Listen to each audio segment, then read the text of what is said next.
Elle s'est rapprochée. Maintenant c'est dégoûtamment romantique. Je peux la prendre? J'ai levé l'appareil. Elle n'a pas posé. Elle m'a juste regardé. C'était pire, mieux, tout.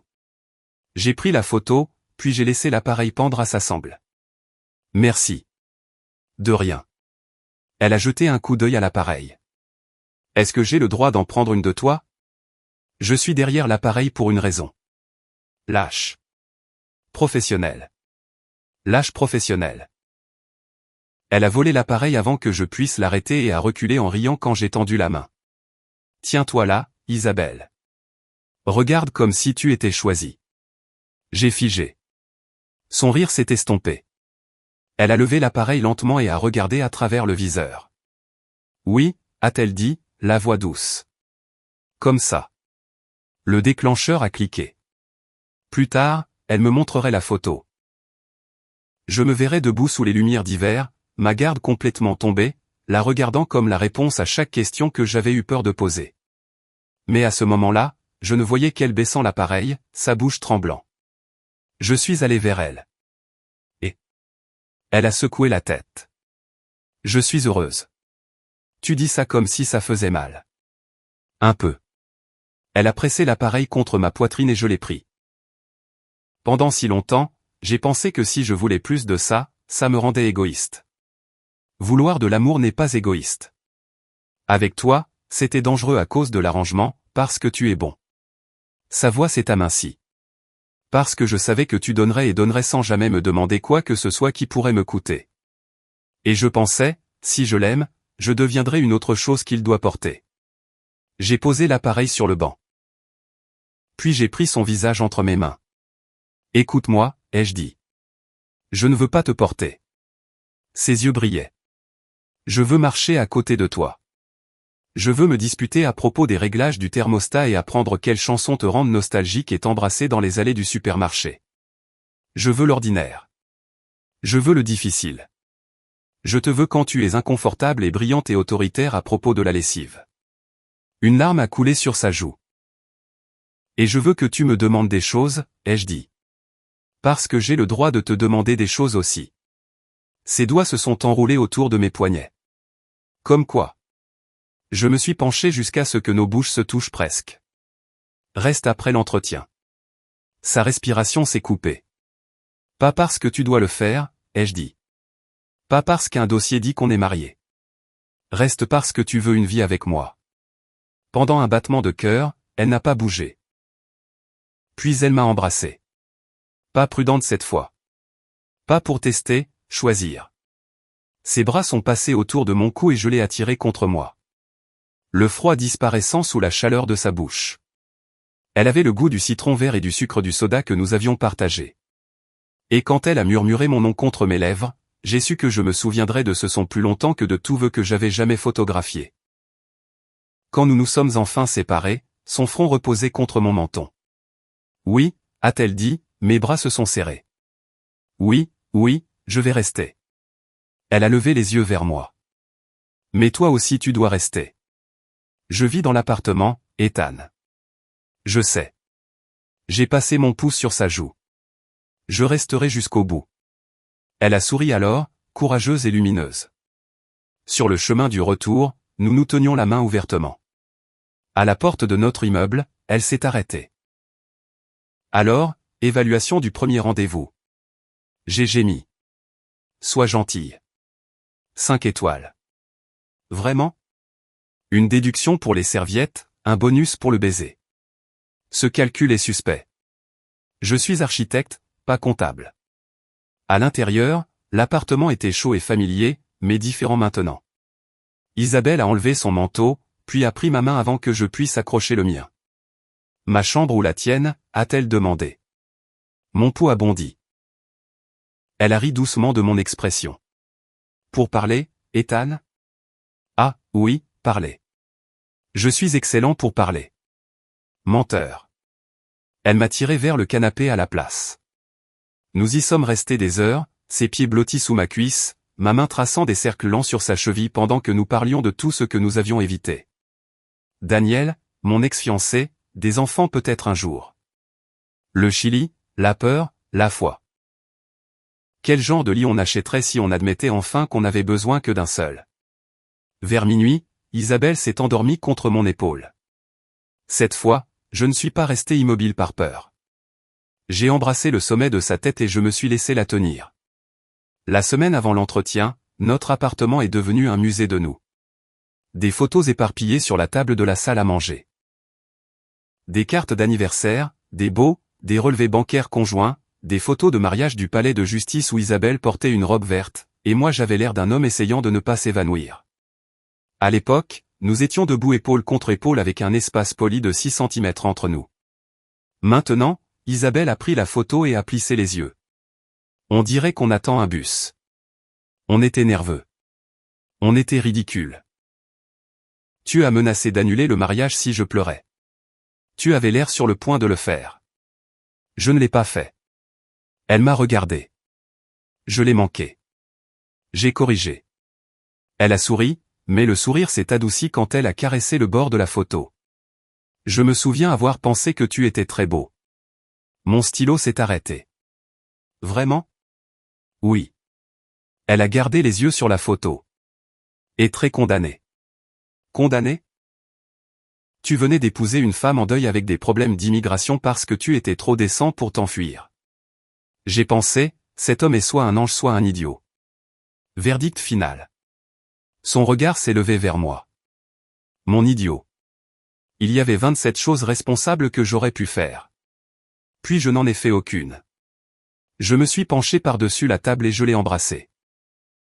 Elle a souri contre ma bouche, puis m'a tiré plus près par le devant de ma chemise, dispersant les factures de services publics et les formulaires fiscaux sous mes coudes. Le baiser était censé être rapide.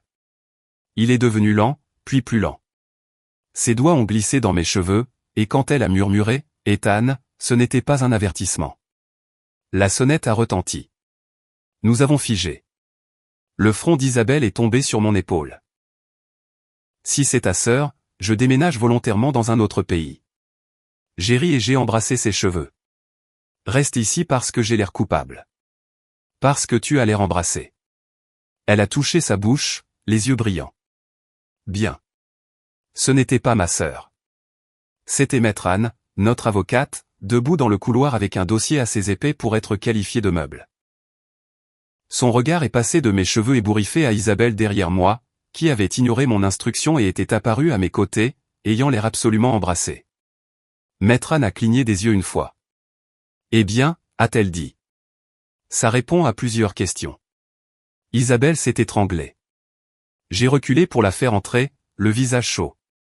Nous révisions des documents. Je vois.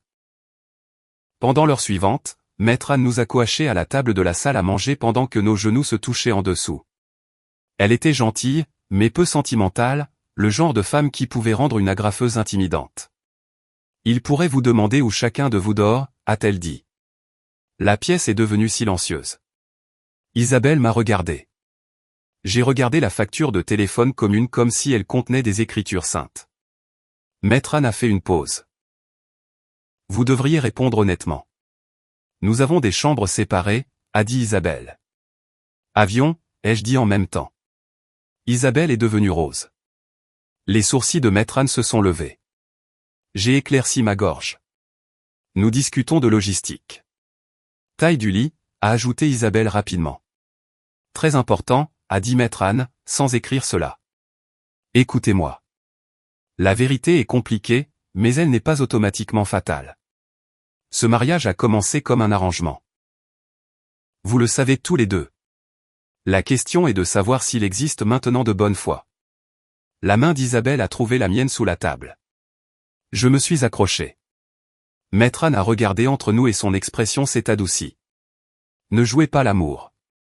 Les gens sentent la performance. Répondez comme deux personnes qui se connaissent. Après son départ, l'appartement semblait trop calme. Isabelle a commencé à empiler les papiers avec une concentration militaire. Je l'ai regardé une minute. Parle-moi. Je range. Tu te caches dans les fournitures de bureau. Elle a posé un dossier. J'ai peur. Je me suis levé et j'ai fait le tour de la table. De l'entretien. Oui. Non. Elle s'est frotté le front. De devoir s'asseoir là et de laisser quelqu'un décider ce que nous sommes. De les regarder le début et ne pas croire le milieu. Je me suis appuyé contre la table à côté d'elle. Alors on leur racontera le milieu. Et s'ils demandent quand on est tombé amoureux? J'ai pris ses mains. Je leur dirai que je ne connais pas le jour exact. Que c'est arrivé quelque part entre la soupe et les chaussettes volées. Sa bouche a tressailli. Je leur dirai, ai-je continué, que tu es devenue la première personne que je cherchais en rentrant à la maison. Que j'ai commencé à acheter le thé que tu aimes avant que tu ne demandes. Que j'ai arrêté d'imaginer mon futur comme une chose silencieuse. Ses yeux se sont remplis. Et s'ils me demandent, à moi, a-t-elle murmuré, tu leur diras ce qui est vrai. Elle a baissé les yeux sur nos mains jointes. Que je t'ai aimé d'abord comme sécurité, puis comme habitude, puis comme fin. Ses joues ont rougi, mais elle n'a pas détourné le regard. Et maintenant comme choix. Je n'arrivais plus à respirer pendant une seconde, puis je l'ai attirée dans mes bras. Elle est venue volontairement, pressant son visage contre ma poitrine. Je l'ai tenue au milieu des preuves de notre vie, reçues, photos, formulaires, justificatifs, et j'ai compris qu'aucun de ceux-ci ne prouvait nous aussi clairement que la façon dont elle se détendait quand je la touchais. Cette nuit-là, elle se tenait dans l'encadrement de ma porte de chambre en pyjama court, un t-shirt, et une expression de féroce incertitude. J'ai une proposition, a-t-elle dit. Je me suis assis. Architectural ou marital? Les deux. Elle a levé le menton. On achète le lit après l'entretien. D'accord. Mais ce soir je voudrais dormir ici. Mon cœur a changé de rythme. Elle s'est dépêchée. Seulement dormir. Je sais qu'on fait attention et je veux ça. Je veux venir à toi parce que c'est de la joie, pas de la panique. Mais je ne veux pas non plus retourner de l'autre côté du couloir et faire semblant que mon corps ne sait pas où il veut être. J'ai repoussé la couverture. Son visage s'est adouci. Elle a traversé la pièce et est montée dans le lit à côté de moi comme si elle l'avait fait depuis des années. Pendant un moment, nous étions maladroits. Coude, oreiller, rire nerveux. Tu es très grand, s'est-elle plainte. C'est un lit queen. C'est maintenant une démocratie. Bouge. J'ai bougé. Elle s'est blottie contre moi, son dos contre ma poitrine, et a passé mon bras autour de sa taille. Chaque partie de moi s'est arrêtée. Tu peux respirer, a-t-elle murmuré. Je peux te le recommander? J'ai expiré lentement. Au bout d'un moment, elle a couvert ma main de la sienne. Merci de ne pas me faire sentir idiote. Pour vouloir ça, pour vouloir lentement et vouloir intensément en même temps. J'ai embrassé son épaule à travers le coton de sa chemise. Je suis juste là avec toi. Elle s'est retournée dans mes bras. Dans le noir, son visage n'était qu'une ombre, mais je le connaissais maintenant. La pente de son nez, la forme têtue de sa bouche, la petite cicatrice près de son sourcil d'une chute d'enfance à Valparaiso. Elle a touché ma joue. Après l'entretien, a-t-elle murmuré, emmène-moi à un deuxième rendez-vous. Seulement si tu évalues le premier plus honnêtement. D'accord. 6 étoiles sur 5. Je suis généreuse avec les hommes qui me laissent voler les couvertures. Tu voles déjà des couvertures. Voler. J'ai ri et elle m'a embrassé doucement, somnolente, comme une promesse qui n'avait pas besoin de public. L'entretien est arrivé vendredi sous un ciel gris et humide. Nous nous sommes habillés avec soin. Je portais un costume bleu marine. Isabelle portait une robe couleur rouille qui faisait briller sa peau et m'a fait oublier brièvement le concept des bâtiments fédéraux. Dans la salle d'attente, des chaises en plastique bordaient les murs. Des couples étaient assis dans un silence tendu, chuchotant au-dessus de dossiers. Le genou d'Isabelle rebondissait. J'ai posé ma main dessus. Elle m'a regardé. Si je vomis, tu m'aimes encore? Surtout alors. C'est dégoûtant. C'est le mariage. Son rire était petit mais réel. Quand nos noms ont été appelés, nous nous sommes levés ensemble. L'officier était un homme d'âge moyen aux yeux fatigués et à la voix qui ne révélait rien. Il a posé des questions sur les dates, les adresses, les noms, qui payait quelle facture, de quel côté du lit chacun dormait. Récemment, a demandé Isabelle avant de pouvoir s'arrêter. J'ai toussé. L'officier a levé les yeux. Isabelle est devenue écarlate. Désolé. J'ai pris sa main sous la table. Les questions sont devenues plus pointues. Pourquoi nous étions-nous mariés si vite? Pourquoi des chambres séparées? Pourquoi si peu de photos romantiques la première année? Les doigts d'Isabelle tremblaient dans les miens. Alors j'ai arrêté d'essayer de paraître parfait. On s'est mariés parce qu'elle avait besoin d'aide, ai-je dit. L'officier m'a regardé. À côté de moi, Isabelle est devenue très immobile. Ça a commencé comme une faveur, ai-je continué. Une faveur sérieuse, légale. On comprenait ça. Mais vivre avec quelqu'un change le sens des choses. Prendre soin de quelqu'un tous les jours vous change. Je ne sais pas dans quel cas ça rentre sur votre formulaire, mais je sais que j'aime ma femme. La main d'Isabelle s'est serrée. L'officier s'est tourné vers elle. Madame Navarro-Ride. Elle a levé le menton. Je ne suis pas tombée amoureuse de lui parce qu'il m'a sauvée, a-t-elle dit. Je suis tombée amoureuse de lui parce qu'il ne m'a jamais demandé de payer pour avoir été sauvée. Sa voix tremblait, mais elle a continué. Et parce qu'il sait que je déteste les olives. Et parce qu'il fait un café terrible, mais achète de bons grains pour moi. Et parce que quand je suis sortie en portant sa robe de chambre, il m'a regardé comme s'il avait attendu 2 ans pour rentrer à la maison. Ma gorge brûlait. L'officier a baissé les yeux sur ses notes. Pendant un long moment, il n'y a eu que le grattement de son stylo. Puis il a fermé le dossier. Vous recevrez une décision par courrier. C'était tout. Dehors, la pluie s'était arrêtée. Nous nous tenions sur le trottoir, aucun de nous ne parlant. Puis Isabelle s'est tournée vers moi. J'ai trop fait? Je l'ai regardée. Puis j'ai pris son visage dans mes mains et je l'ai embrassé là, devant le bâtiment fédéral, devant les taxis et les inconnus et un agent de sécurité qui a poliment détourné le regard. Quand j'ai reculé, ses yeux étaient humides. Tu as fait exactement ce qu'il fallait, ai-je dit. Elle a souri. Et pour la première fois de toute la semaine, aucun de nous n'a regardé par-dessus son épaule vers l'avenir. Nous sommes juste rentrés à la maison main dans la main. Pendant 3 jours après l'entretien, Isabelle s'est comportée comme une femme essayant de forcer l'univers à obéir.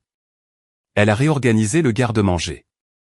Elle a récuré les joints de la salle de bain avec une brosse à dents. Elle a alphabétisé mes vieux contrats de photographie, puis l'a nié. Tu as mis Anderson avant Alvarez. Ai-je dit en tenant 2 dossiers. Coïncidence. Tu as fait des étiquettes.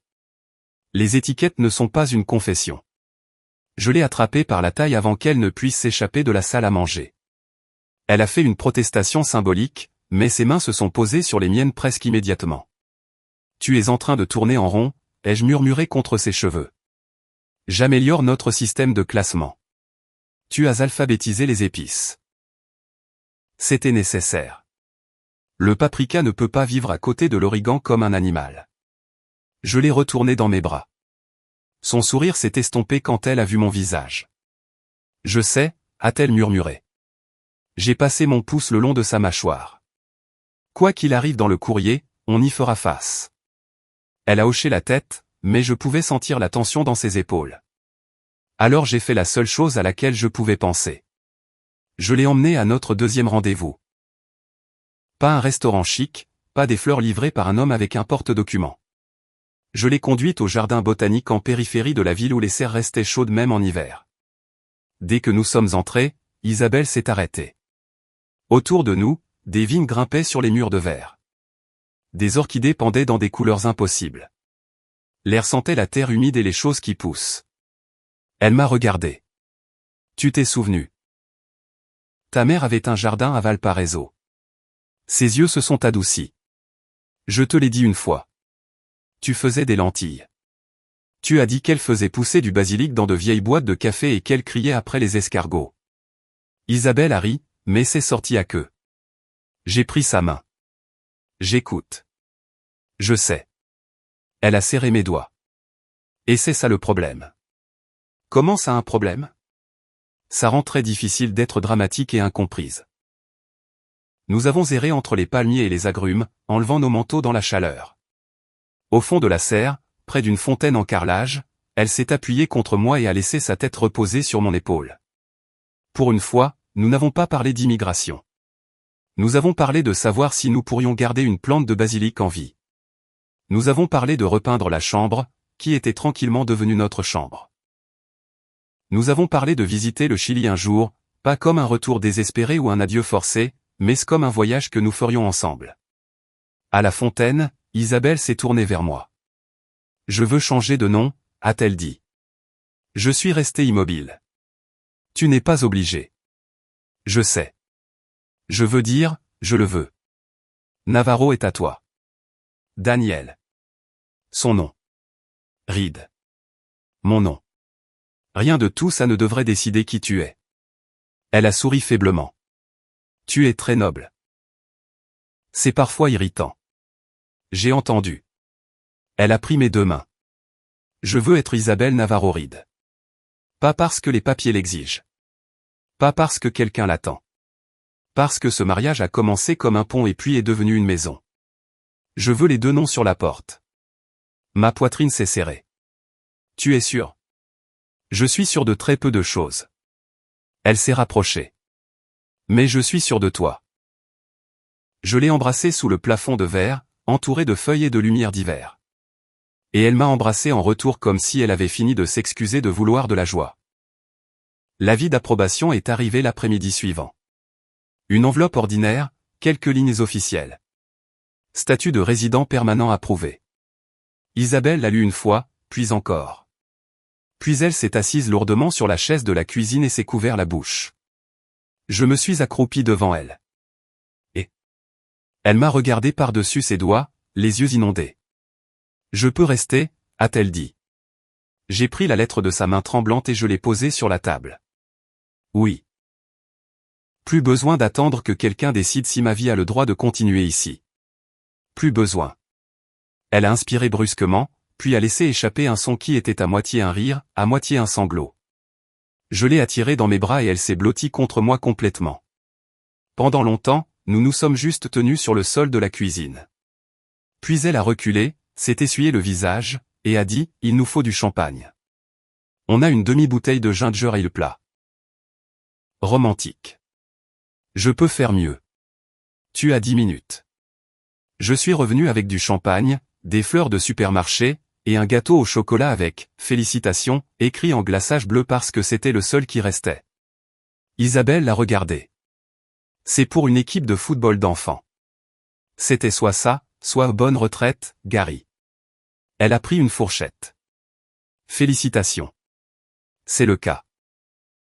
Nous avons mangé le gâteau directement dans l'emballage en plastique à la table de la salle à manger, entouré des mêmes preuves que nous avions autrefois rassemblées pour prouver que notre mariage était réel. Sauf que maintenant, plus personne n'avait besoin d'être convaincu. Cette nuit-là, Isabelle se tenait dans l'encadrement de notre chambre portant la robe de chambre bleu marine. Ma robe de chambre. Notre robe de chambre. Elle s'est appuyée contre le cadre, les bras croisés, les lèvres courbées. Je pense, a-t-elle dit, que nous avons fini de faire semblant. J'ai posé les deux flûtes à champagne. Oui, ai-je dit. Nous avons fini. J'ai marché vers elle lentement, lui laissant du temps parce que c'était ainsi que nous avions appris à nous aimer. Prudemment d'abord, puis avec courage. Elle m'a rejoint à mi-chemin. Ses mains sont venues sur ma poitrine. Les miennes se sont posées sur sa taille. Ce n'est pas de la gratitude, a-t-elle murmuré. Je sais. Ce n'est pas de la peur. Je sais. Ce n'est pas des papiers. J'ai souri. Certainement pas des papiers. Elle a ri doucement, puis s'est levée sur la pointe des pieds.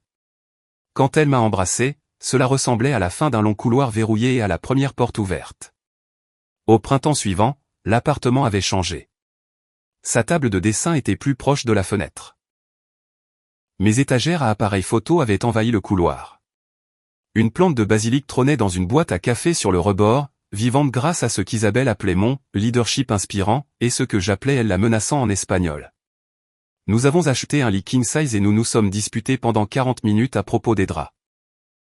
Nous avons reçu ma sœur pour dîner et Isabelle a raconté la vraie histoire de notre premier baiser, ce qui a fait pleurer ma sœur encore plus fort que l'histoire de l'olive inventée. Le dimanche, nous marchions jusqu'au camion de tacos près de la rivière. Les soirs de pluie, elle portait mes chaussettes. Parfois, je trouvais encore de vieux post-it dans des sacs photos que je n'avais pas utilisés depuis des années. mange de la vraie nourriture, raton laveur américain. Je les ai tous gardés. Un an après qu'elle soit sortie de la douche dans ma robe de chambre et ait tout changé, j'ai photographié un mariage à la mairie. Après, j'ai trouvé Isabelle qui m'attendait dehors dans une robe verte, la même couleur que celle qu'elle portait le jour où nous nous sommes mariés pour des raisons pratiques et une miséricorde impossible. Elle a tendu la main. « Viens », a-t-elle dit. « Ramène-moi à la maison, mon mari. » Je l'ai regardée, ma femme, ma colocataire, ma meilleure décision accidentelle, et j'ai levé nos mains jointes pour embrasser ses jointures. Derrière nous, un autre couple posait sur les marches du palais de justice, nerveux et rayonnant au début de leur histoire, quelle qu'elle soit. Mais je regardais Isabelle, la femme que j'avais épousée avant de savoir comment l'aimer, et que j'avais aimée avant de savoir comment le dire. Et alors que nous marchions ensemble vers la maison sous le 12 heures du soir, sa main chaude dans la mienne, j'ai compris que certains vœux ne deviennent pas vrais quand on les prononce. Certains vœux deviennent vrais lentement. Dans les cuisines partagées, dans les chambres séparées, dans les chaussettes volées, dans une vieille robe de chambre bleu marine portée par la bonne femme au moment exact. Qu'auriez-vous fait si votre colocataire était sorti de la douche en portant votre robe de chambre et avait dit qu'il était temps d'arrêter de faire semblant? Avez-vous déjà vécu quelque chose de similaire où un arrangement fictif ou une amitié s'est transformé en véritable amour?